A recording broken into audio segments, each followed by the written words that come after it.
Hello everyone, this is Sumangal Sikarwar and you're watching English Way Academy. आज मैं आपको revision कराने वाला हूँ क्लास 12th फ्लेमिंगो इंग्लिश की first poem my mother at 66। तो बने रहिए मेरे साथ इस वीडियो में बिल्कुल लास्ट तक।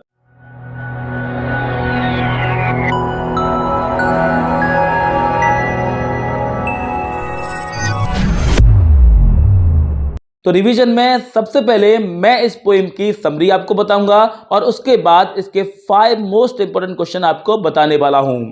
तो सबसे पहले इस पोएम की समरी आपको मैं बता देता हूं।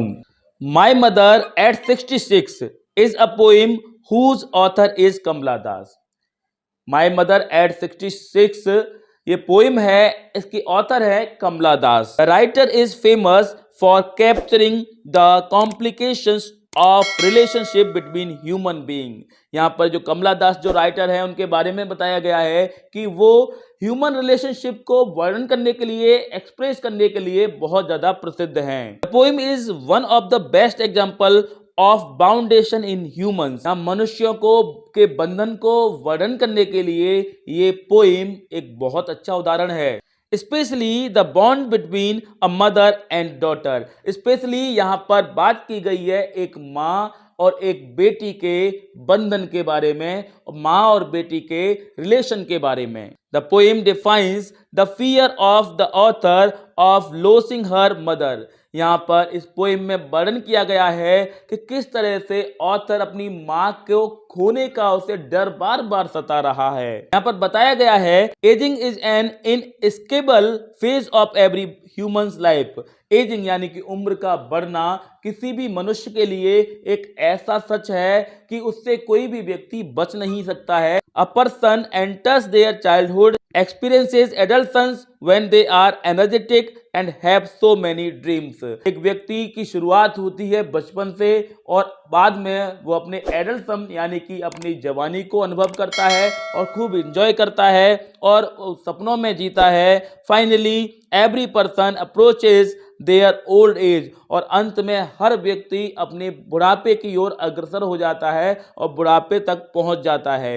एंड देन दे डाई, और बाद में वो मर जाता है। Relationship between people become much stronger in every phase of life. जीवन के हर फेज पे, हर स्टेप पे जो रिलेशनशिप है लोगों के बीच की, जो रिश्तेदारी, जो संबंध है, और भी ज्यादा मजबूत हो जाता है।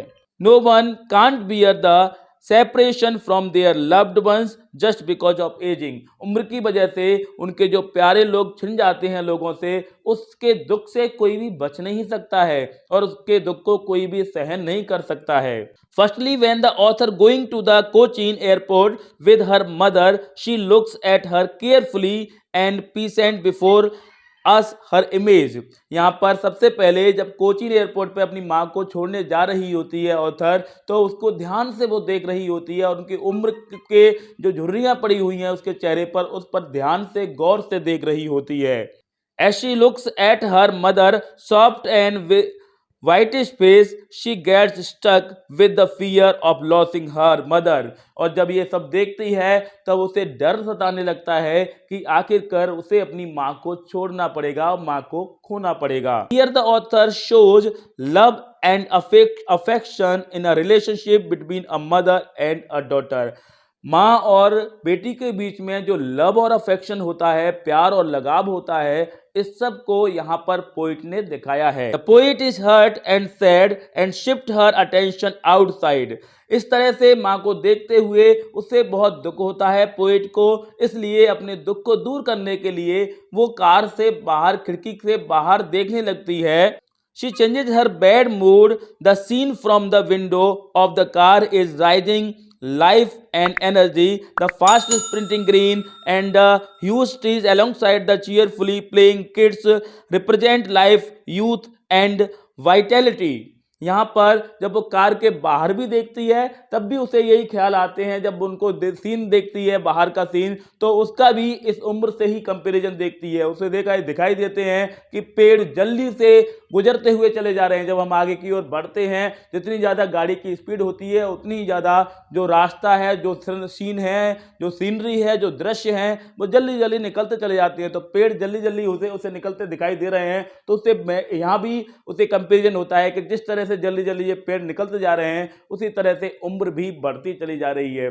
फिर उसे दिखाई देते हैं बच्चे खेलते हुए, तो उसे फिर ये भी एहसास होता है कि कभी बच्चे होंगे, ये भी कभी बड़े होंगे, बड़े होने के बाद ये भी बूढ़े भी होंगे और बूढ़े होने के बाद इनको भी आखिरकार मरना होगा। तो कंपैरिजन वो बाहर देखकर भी ये सबको देखती है, इस सबको महसूस करती है और बाहर देखने पर भी उसका दुख दूर नहीं होता है, वह बाहर देखने पर भी उसे वही कंपैरिजन नजर आता है। She reaches the airport to take her flight, it shows departure and parting which makes her sad.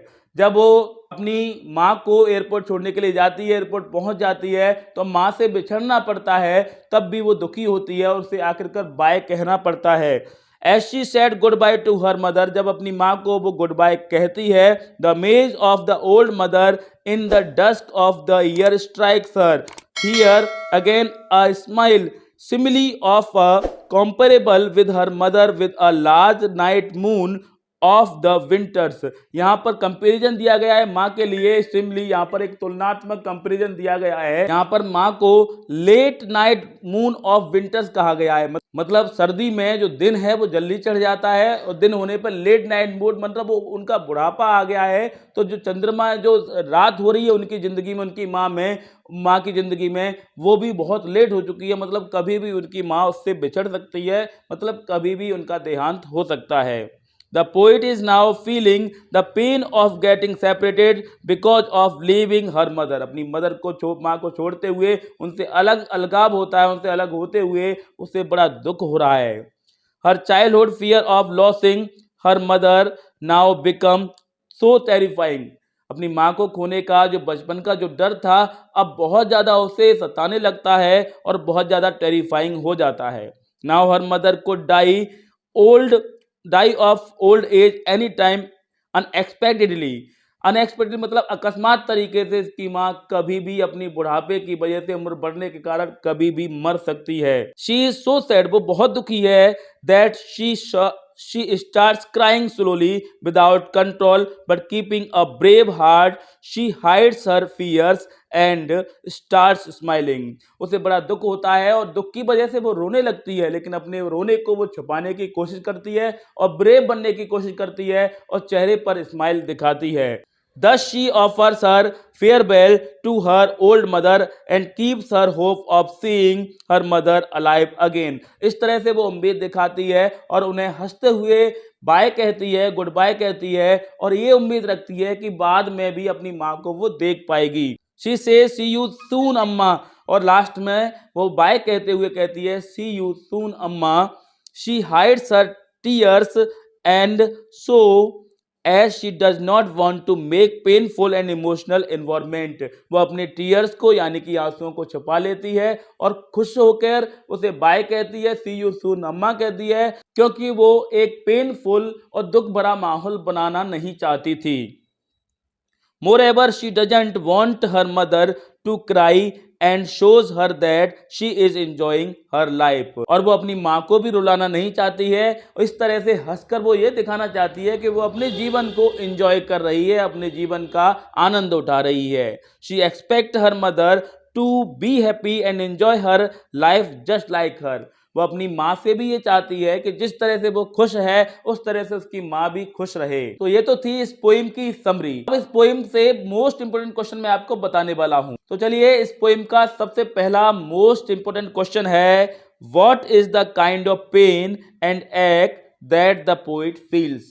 किस तरह के कष्ट और दर्द को पोएट महसूस कर रही है। सेकंड मोस्ट इंपोर्टेंट क्वेश्चन है, why are the young trees described as sprinting. युवा पेड़ों को दौड़ लगाते हुए इस पोएम में वर्णन क्यों किया गया है। थर्ड मोस्ट इंपोर्टेंट क्वेश्चन है, why has the mother been compare to the late winters moon? माँ की तुलना सर्दियों के अंत वाले चांद से क्यों की गई है?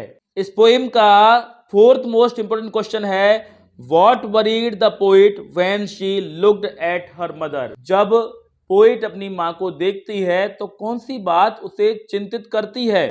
इस पोएम का पांचवा मोस्ट इंपोर्टेंट क्वेश्चन है, वो है right the central idea of the poem my mother at 66। इस पोएम का सेंट्रल आइडिया, केंद्रीय भाव बताना है, माई मदर एट 66। इस पोएम का केंद्रीय भाव बताना है। किसी भी पोएम का सेंट्रल आइडिया पूछा जा सकता है। तो आज मैंने आपको फ्लेमिंगो बुक की पहली पोएम माई मदर एट 66 की समरी बताई और इसके 5 मोस्ट इंपोर्टेंट क्वेश्चन बताए।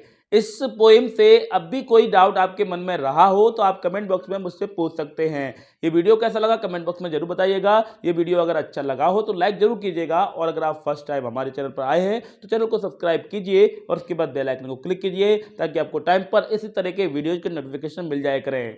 इस वीडियो को शेयर करना बिल्कुल मत भूलिएगा क्योंकि ये वीडियो बहुत सारे ऐसे लोगों के लिए हेल्पफुल हो सकता है जिनको इस तरह के वीडियो की जरूरत होती है। So that's enough for today. Thanks for watching video.